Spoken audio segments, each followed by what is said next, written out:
Hello and welcome to WP. This week it was the project in the heart of Fremantle that was designed to revitalise the city, but now it's on hold for the unforeseeable future. The King Square development was supposed to bring people back to Fremantle, but as the development no one asked for, it's brought a range of problems to the city. As its builder Pindan goes into administration, halting construction, I spoke to the Fremantle Society's President John Dowson about the impact to the town. Well, the gates are shut and Pindan has gone broke, and that doesn't help.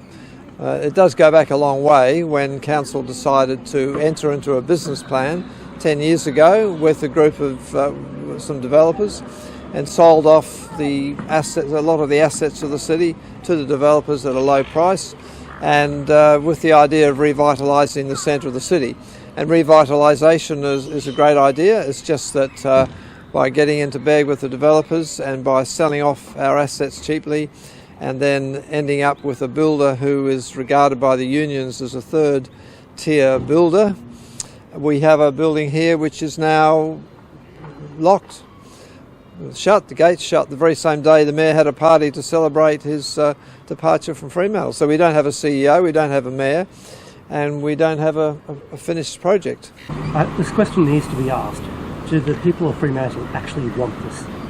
Well, nobody ever asked for it. And what was there was a building built by the same builder in the same year as the Port Authority Tower. And the Port Authority Tower is so good, and it's still there, that Port actually wrote a book about it. This building here, this Green Council, which is supposed to be sustainable, actually decided to knock it down and build themselves a bigger edifice.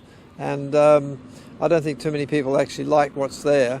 So the question is, we didn't need the administration to have themselves a new building, and we didn't need them to speculate by adding extra stories and things to make money out of renting things for offices, and which they can't rent because they haven't got any tenants. They can't find any tenants.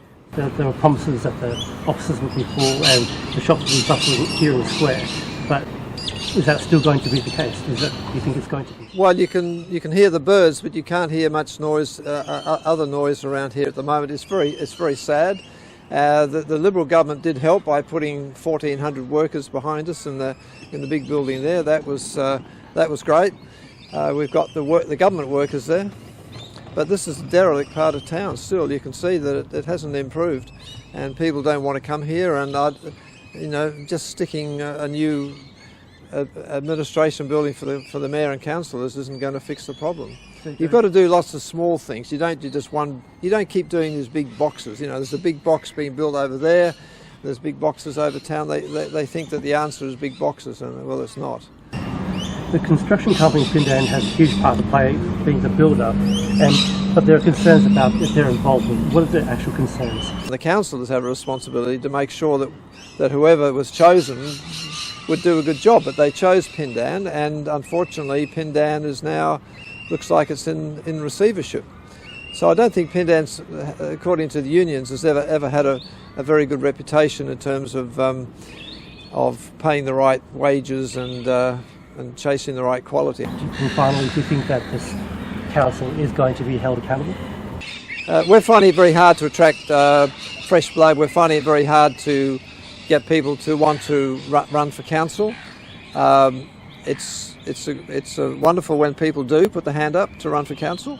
And most of the councillors who do this job, they want to do the right thing.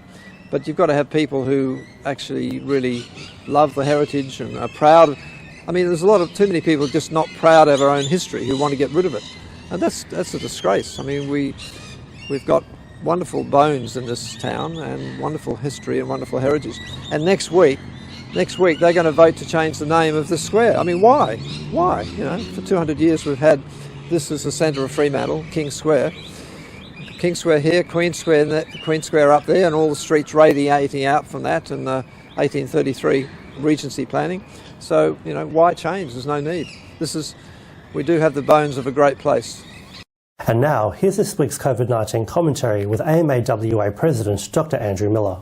Hi, probably one of the most poignant and important meetings I've held in a long time yesterday with Aishwarya's parents, Aswath and Prasida, at their home. And we had a very open and at times emotional discussion about what happened and about what kind of investigation we're expecting from here. Clearly, from their report to the regulatory authorities, they want everyone from the Health Minister on down to be considered for their responsibility in this situation. They don't understand, like I don't, why Malachy's rule was not introduced 5 years ago when suggested by Roger Cook, and we don't know whether that would have helped in these circumstances, but it's an important question to ask. In terms of the staff, we want everyone to be looked at evenly, whether you're senior or junior. The senior ones, of course, hold the purse strings, control the staffing, control the facility, control the protocols. They're the ones who are responsible for there not being an electronic triage tool available there, like there is in a lot of paediatric hospitals, that can assist junior and experienced staff, like the ones who were on the front gate that night, to detect very rare and terrible diseases like the one that took Aishwarya's life. So hopefully we can learn from this and move forward, but we won't until we acknowledge that there are problems right across our emergency departments, not just at the children's. This is not unique to what happened there that night. Our system is not running well at all. It is stressed, it is breaking. People are stressed, people are breaking who work within the system, and seeing their colleagues potentially being thrown under the bus by the government narrative, by the way they're addressing this and not dealing with the systemic issues that are everywhere, is just a disincentive to experienced staff to remain involved. So we need to fix that, because we need emergency departments that work, because we all have loved ones and ourselves who may need these facilities one day. And when we get there, you don't want to be waiting longer than is safe to do so. And at the moment, the record of all of these places is that the wait is too long. Certainly the day that Aishwarya was there, only 38% of patients were being seen in a reasonable time frame according to national standards. That is just running an unsafe facility. It is a disaster waiting to happen, and on that occasion it did.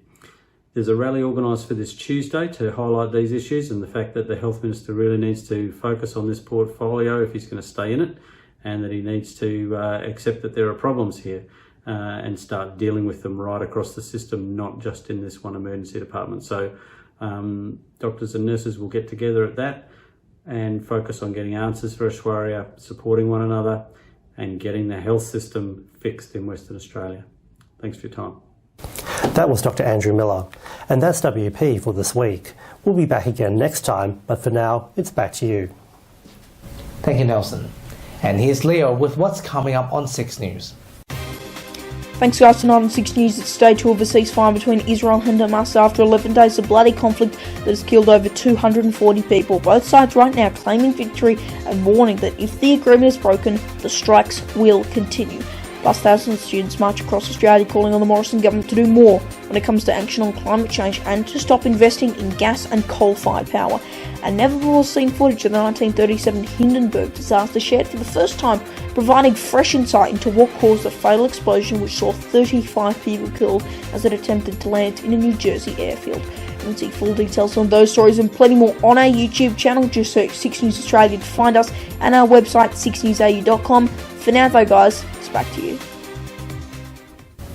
Thanks Leo, and that's our weekly news and current affairs. For the latest, head to our website wamnnews.com.au. From Sarah and myself, we wish you good health and good night. Take care.